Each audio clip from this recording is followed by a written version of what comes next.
So, welcome everybody. And let me just say this: we have Brad Smith. Now, me myself, I learned a lot from Brad Smith in the last couple of weeks. I'd say 3 weeks. I've been following him, Right? and I have a course. Basically, one of my friends did get SIHIT done 101, and I want Brad to talk about this, what he does to people. He's a great motivator. So go ahead. I'm going to have you take the screen and please engage. Go over it. Glad to do that. So, yeah, I've this is part of a journey that I've been on a little bit, Richie, and trying to focus in on making a positive impact on the world. About a year ago, I was spending time in social media, and I just got sick and tired of all of the negativity that I was watching online. I got tired of all the negative news and everything else, and just I decided then and there that I needed to make an impact. And the only way I was really going to do that was and change the feed of what I was seeing was to change what is going on out there. So I started doing that about a year ago. I formed a group called #Uplift and Rise, which you'll find on Facebook. And then I also, not quite a year ago yet, formed what I called Chainbreakers 365 Live, or Chainbreakers 365. So I go on there live every morning at 7:30 a.m. Monday through Friday, Eastern time. And a lot of what I do in there, there's things that happen to us as individuals that keep us small. They keep us from fulfilling the destiny that is there on our lives. And it's really designed to help you kind of shift a paradigm of thinking, shift the way you look at different things to help you break those chains away so that we can step into the fulfillment of what is destined for us. Richie, as you and I were talking about things earlier, everything that happens to us, whether it's things we see, things we hear, what's going on around us, it's our brain doesn't see, our brain doesn't hear. They receive electrical impulses, and those electrical impulses, our brain then interprets the way it wants to. So whether we could all stand there in a group and watch the same event happen, but we all take something a little bit different out of it. And it's because of the programming that we take in and the viewpoint that we choose to focus in on. So everything that happens to us on an ongoing basis, we can look at it from a negative viewpoint or we can look at it from a positive one. And it's how you choose to focus in and what you choose to look at really makes a difference in what gets programmed into you and therefore what really comes out of you. And that's really what I try to focus in on, and hopefully I've seen my little group grow. #Uplift and Rise has right at about 1,900 members now in just right about a year. So it's been a great thing, and I hope I'm impacting people. That's what it's all about. You know that everything in the entrepreneur world, right? Because I'm not just in the car business. I started in the car business at a very young age. Yep. And I'm not just in the car business. I got other partners, and we're in the entrepreneur world, right? Right. Digital marketing and Google, all that kind of stuff. But in this world, let me just tell you this: it's about the mindset, and it's about focus. Okay, and it's really about worry about what you're doing. Me, I worry about what I'm doing in my company, and I don't pay attention to a lot of stuff in my company, the politics and all that. I have a team that handles that because I can't. I'm not your CEO.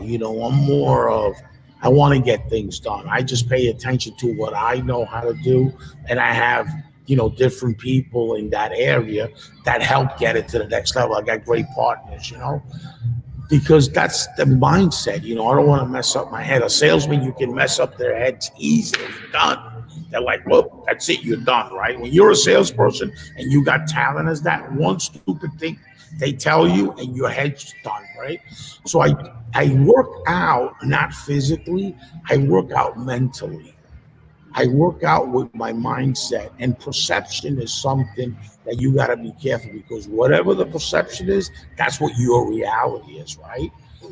So you got to be careful with that. So what I've learned from you is more focus, because when you do what you do and when you how you motivate, it's really about the focus, and that's what I need. I don't have enough focus because I want more and more and more, because I do know something. The focus is going to get me to the next level. You possess a lot of talent. And as far as motivational and getting things done, that's what you're good at, because you have the content, but you have a great delivery of the content. It hits home. And that's really key when you're a speaker, when you are a motivational speaker and all that. It's a great thing to do. And I want to have you in my life for anything, for my audience to get to know you, because you want to know something that alone is worth my weight in gold, because you're a hidden secret. When people don't watch you, once they watch you once, it's like a habit. Now you grow. And focus is everything. Companies that are on the spiral up, keep going. I've said this before, on the spiral up. If you're on the spiral down, you're down. Well, now there's something of value, very big, that just watch Brad's live. That's it. And now you create the enthusiasm and the spiral up. What are your thoughts on that? I think it absolutely makes a difference. But yeah, those spirals upward or those spirals downward really become a matter of what you're focusing on. Right? We talk about when's the perfect time to make a sale, right after you just made your last one, right? That's all because that's where your mind is. It's positively focused, it's upbeat, it's everything else. Well, that is something that you can create on an ongoing basis. So part of my daily routine, you and I were talking before we started the show. Both of us get up real early in the morning. One of the things that I do is that little quiet time before my wife gets to moving around in the house. I sit down every morning with a gratitude journal, and I start writing down things every single day that I'm grateful for. I don't pick up and start dealing with this in the morning. I start working with my gratitude journal. And when you do, your mind starts setting in a more positive light, in a more upbeat kind of attitude. When you've got that positive mindset, some people think it's all rose-colored glasses and that kind of stuff. No, not really. It's not, nothing bad is going to happen. Bad things do happen. That's just life. What I know is, it doesn't matter what happens. I'm going to be okay with it. I'm going to overcome it. I'm going to be all right regardless what happens. I'm going to be fine, because that's where my faith and my belief is. It's what I focus on that helps me, really drives me during the day. The interesting thing is, when you have got a negative mindset, all you see all day long is problems. But when you have a positive mindset, you know what you see? Opportunity. Right. And when you can focus in on opportunity, that's when all the positive things really start happening. Whether it's in business, whether it's in your personal life, whether it's in your relationships, whether it's in your finances, whether it's in your community activity, you start seeing opportunity, and where things go from there. They've got one way to go, and it's up. I know that when you and I were also talking. Unfortunately, I was part of a massive layoff. I used to work for TrueCar, and I was part of a massive layoff last week. And I've got a lot of colleagues that have kind of let this spin out of control in their own minds for them. But for me, I'm like, well, okay, I'll just pick up, regroup, refocus, and figure out what's next. You have too much talent to worry about that. But I'm going to tell you something. I started a site for hosting cars, right? But I'm a little different. I don't charge dealerships. What I do is I charge them per lead. So I take digital marketing and it's per lead. And I have the data, like with Clickable and all that. I know what they're spending on Facebook ads. Okay, they get 35 forms and they dump 3 grand. Well, I don't just get a form. I get the form and I send an email out and asking them all kinds of information. I qualify the lead first and then I send it to a dealership. I throw 50% away. Okay, so when I'm ready to share that with everybody, how my process is, I use Infusionsoft. So I ask them, when are they in the market? Is it a trade? Are they getting a loan or they're leasing the car? What's their household income?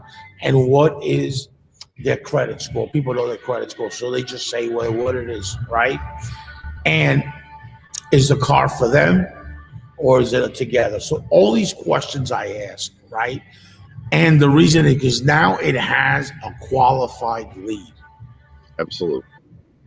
You know what I'm saying? And that's what I do. I'd rather do that than go out there and put dealers on for 1,500 or 800 or 700. And that's it. And once they sign up with me, I give them a little gift. I put a display ad for 30 days for them right on my site. So they actually see the traffic of the site. So they actually see that it's about getting traffic. I don't buy other leads from anybody, you know? So that's what I want to do, right? So they buy that and I give them a banner ad in their marketplace. They pick the zip codes because it's geo-target, and then they see the traffic that goes to their site. That's good. Yeah, so that's so people, so right away they say, oh, wait a minute, let me see that. But now that's what I do. That's part of my process. You buy the leads, you're going to get a 30-day banner ad. Trying to promote this, and I'm trying to get into it, so that's what I do. So I'm big on the digital space. I got 2 companies, and LookSmart handles all the ads for me. So you just reach out to them. Once you're a customer, I do the implementation, bang. And LookSmart, just if you don't know who LookSmart is, they have a search engine a little bit like Google, smaller. They've been around. LookSmart's been 25 years. So the media kit is right on the site. So if you look at LookSmart, it's a search engine. You look up Honda, Accords, BMW, and it shows up. You know, just like Google ads, right? Right. And that's what we're an ad network. So that's what we do. So I'm glad you brought that up because that's what we do at ShopSmart. Now we're developing the app. It's going to be up within the next 10 days also. So you're going to have the inventory and a few little things that I will want to say on live. And I'll explain to you after the live what it does. And it's great tool. So it's going to have its own app. It's not just a website because today the consumers are right around 25, 28 to 42 are the ones that really buy cars. And guess what? That audience, you need an app, right? And we get the traffic from Facebook and Instagram. Why? Because Facebook has blown up with the marketplace. So we do a little bit of Google, but we're not really big on Google. We're more on social media. Social media customers convert. You know, the interesting thing about it is one thing that's happened with COVID, and if car dealers haven't figured this out yet, they're really missing the boat. So much more shifted digitally than has ever happened before. You know, I was listening to an interview not long ago, and it was the guy that used to be the head of automotive retail for Google. And he said that in a survey that was out, 68% of consumers wanted to be able to have more and more tools to be able to buy a car online. Here's the crazy 68%, right? Crazy. Here's the really crazy part. That was 2008. 2008. So how much of that has changed to bring it into 2020? And then when COVID hit, it just exploded. You know, you're going to see more and more and more online with consumers trying to figure out how to complete the entire process online. and in many cases work with dealers that are willing to bring the cars to them. And I'm glad you brought that up, because in August, we're going to launch a product in August where they're going to be able to put the lead in there. And if they want to finance it, it's going to go right into their into the dealership's finance solution. So we're working on that, and it's going to launch the last week of August, the first week of September. Yeah. And if you look at the site, you see there's a lot of tools there that we got, and we're just improving the website consistently. We have our tech teams working on it, our developers working on it consistently all day long. So we're looking to improve this, and we're looking to set it up right. That's why we're not even ready to go yet to the market until the site is 1,000%. Right now, we're uploading a lot of stuff, and we're doing our CDN with a very good company. So now the speed of the site's going to be much, much quicker. So we want to finish the product. Our reputation is everything. We want to finish the product perfect. And once it's the market, boom. It's going to convert. It's like when you do a Google AdWords, you want to do a landing page, not your site, right? Because you do the site and go all over the place, right? A landing page, you got conversion. Well, the same thing when you have a product, you want to do the product right. So when you launch it, you're going to get conversion. That's the big name of the game. It's not just leads, it's productivity. What's really good. And you're talking about a qualified lead. Oh my goodness, dealerships absolutely fall all over themselves for a good qualified lead. There's nothing worse than chasing people that will never show up at your dealership or never. And the beautiful thing about it is that we have trainers, right? We got Brandon, Val, Rebecca, as you know, we're with a trainer network, right?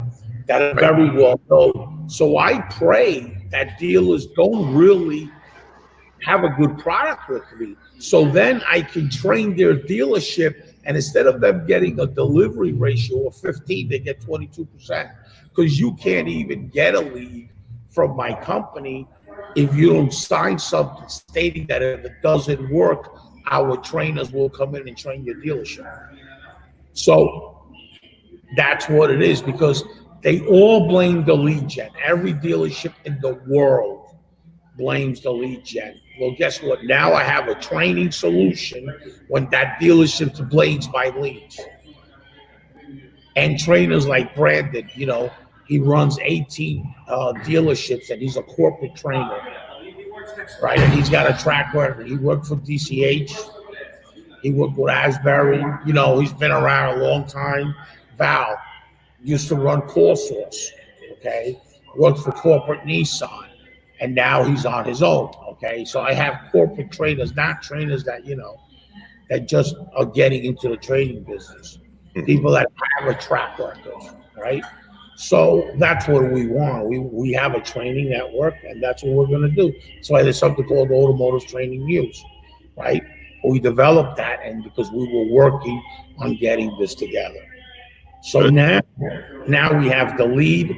We have the most data of the leads. But not only that, now we have the training where a lead comes in BDC or whatever. We have a whole BDC, implementation process. So that's what we're doing. And your stuff is great because you motivate people, and we're looking into you as potentially a trainer, because that's what our main business is going to be because of this product, right? So it's very important because, motivating somebody and putting checks and balances, right? And inspecting, not expecting your people to perform has a whole different productivity level. Because now you're really looking at your process, where it is, where it's going, and where it's headed. Every morning I get up too, and this is what I do. I look where I was yesterday. I look where I am today.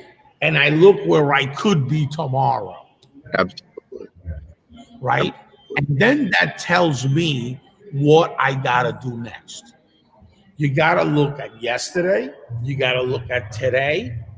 and you got to look at tomorrow, because people don't realize this, but tomorrow comes.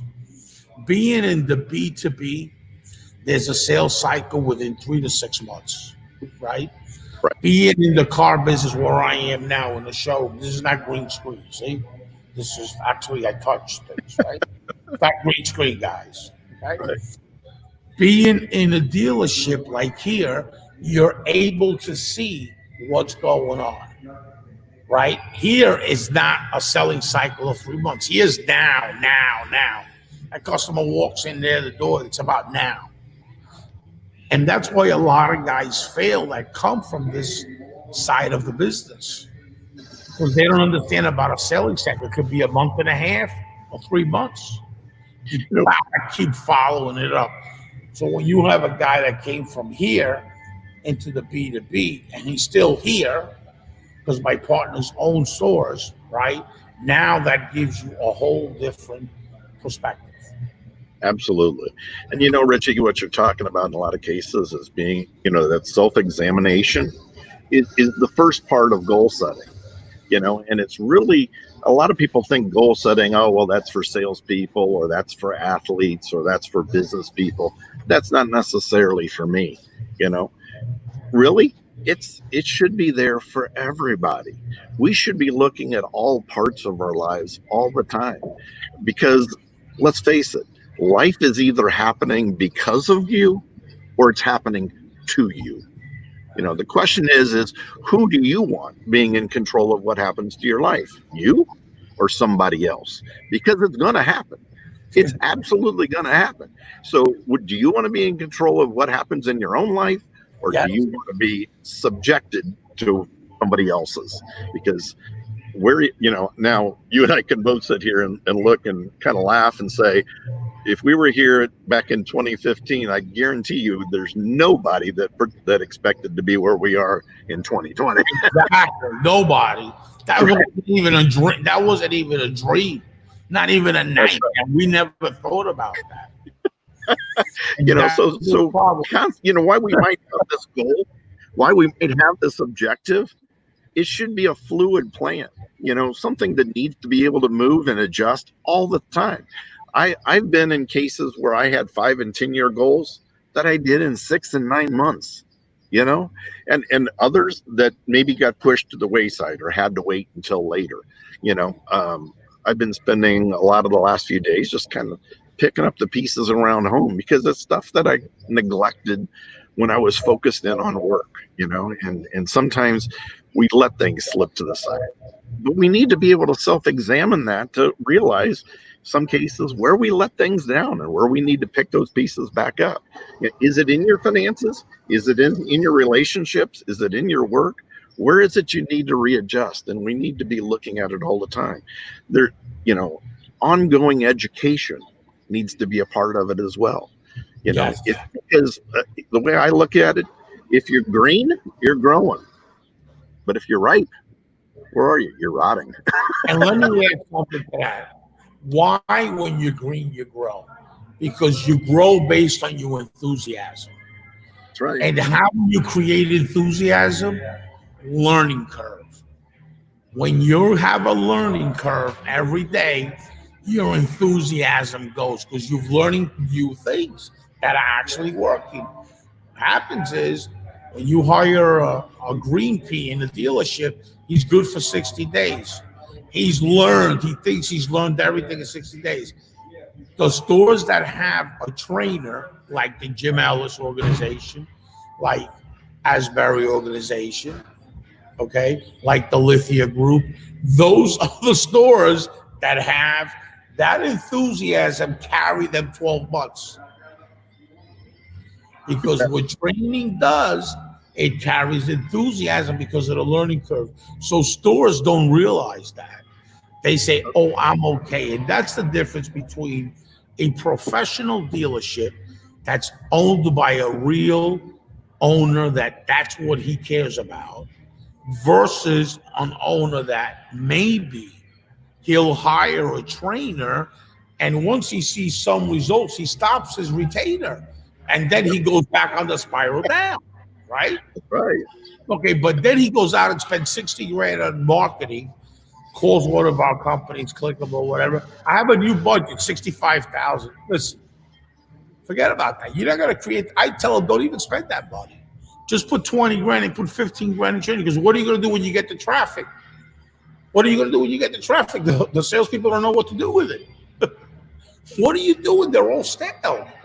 Train them first. Invest in training. So that's what I tell them, right?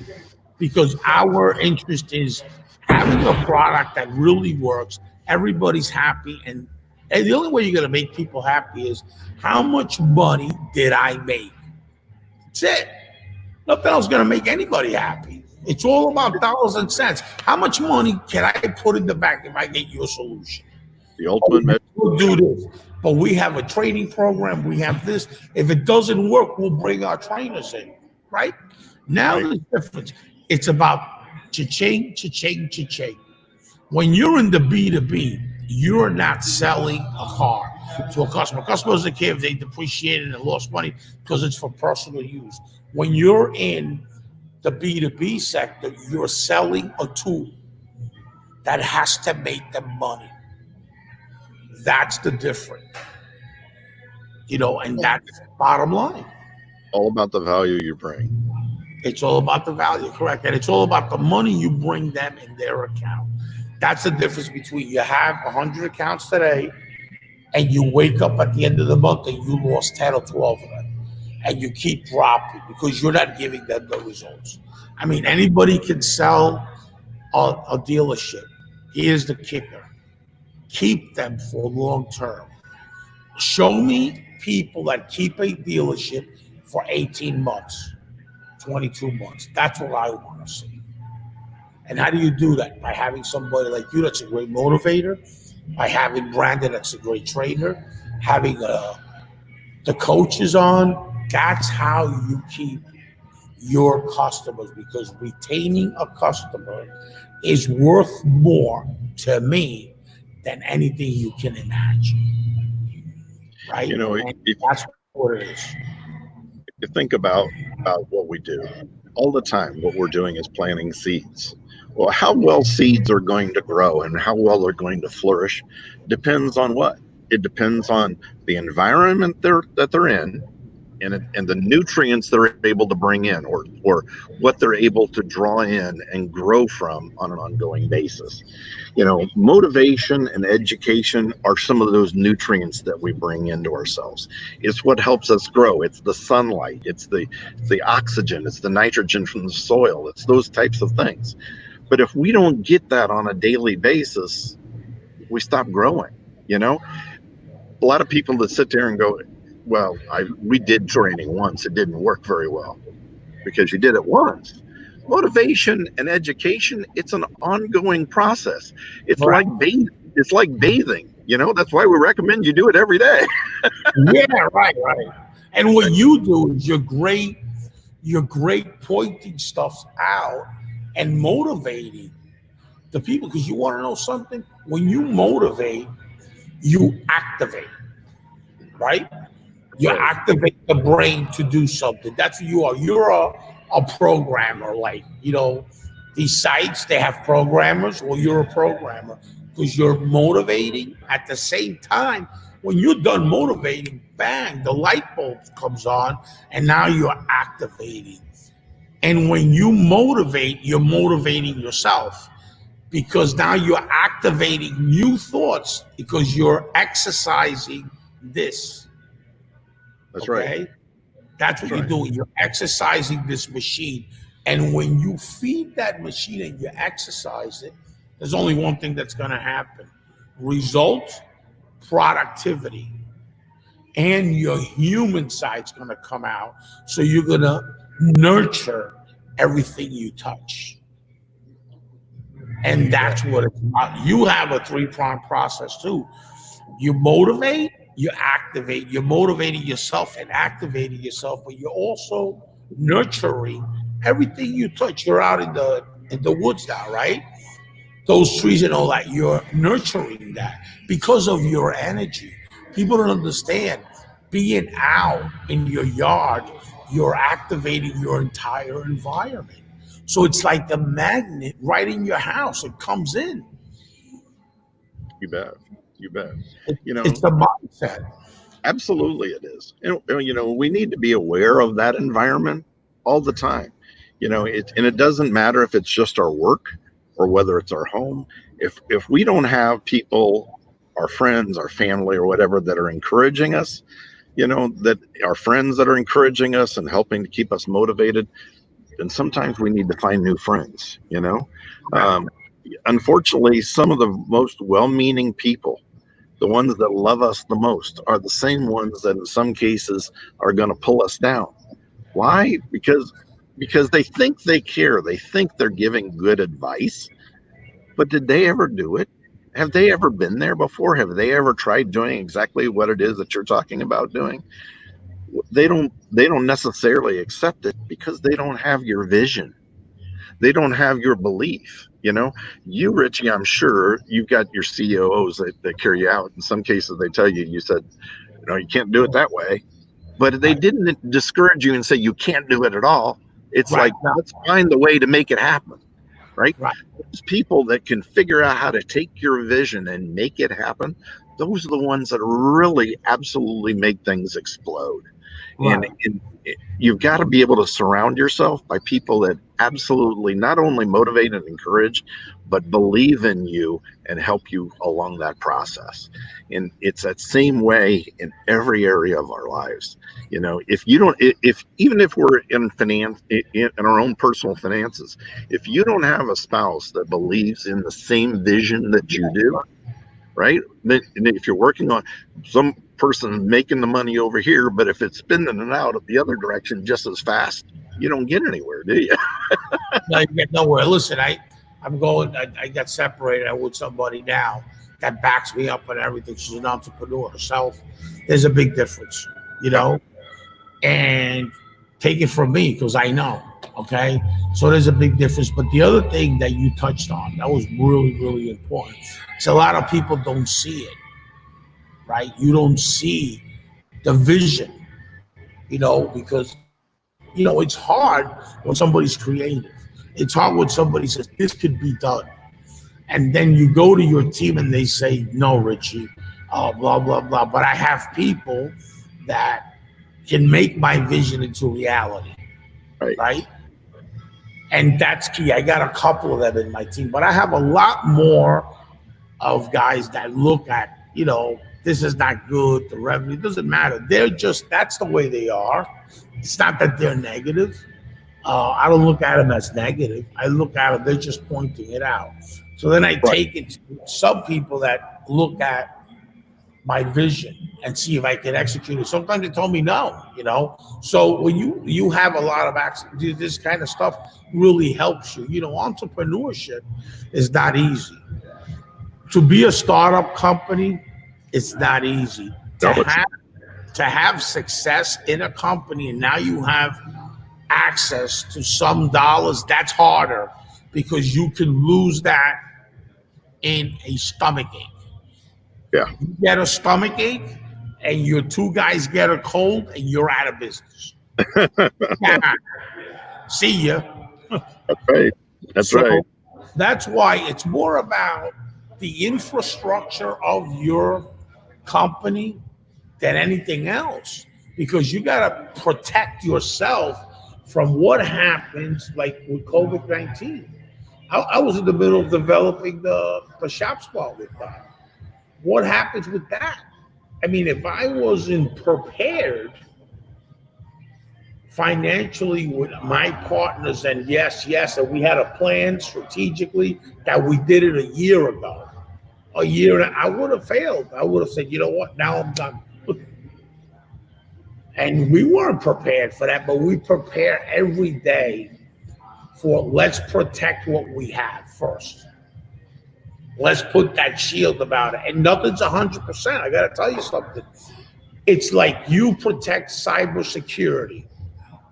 Doesn't matter. Okay. If somebody wants to get in, they're getting in. Take that to the bank. I don't care who you hire. If somebody wants to get into your home, you got alarms, you got video cameras, they're gonna do it. All you can do is make it harder for them, Right. right? So it's gonna stop them because they're gonna go for the easy thing. Well, same way with entrepreneurship. If you have the process around, if something comes, it's harder for that to destroy you. So you're protected some in some shape or form, and that's what it's about, being somewhat protected. You You know, know, if something comes at you, you're still going to lose money, but you're yeah, not going to lose as much. What you got to do in business is minimize what you're going to lose. What happens is we go over, and that's when we really lose. So if you minimize your loss and move on, and bang, that's what you got to do. yeah. There's so many times things like this economic environment. A lot of people will withdraw and try to hold on to what they've got, and others see a business opportunity. I see an opportunity to advance and to grow.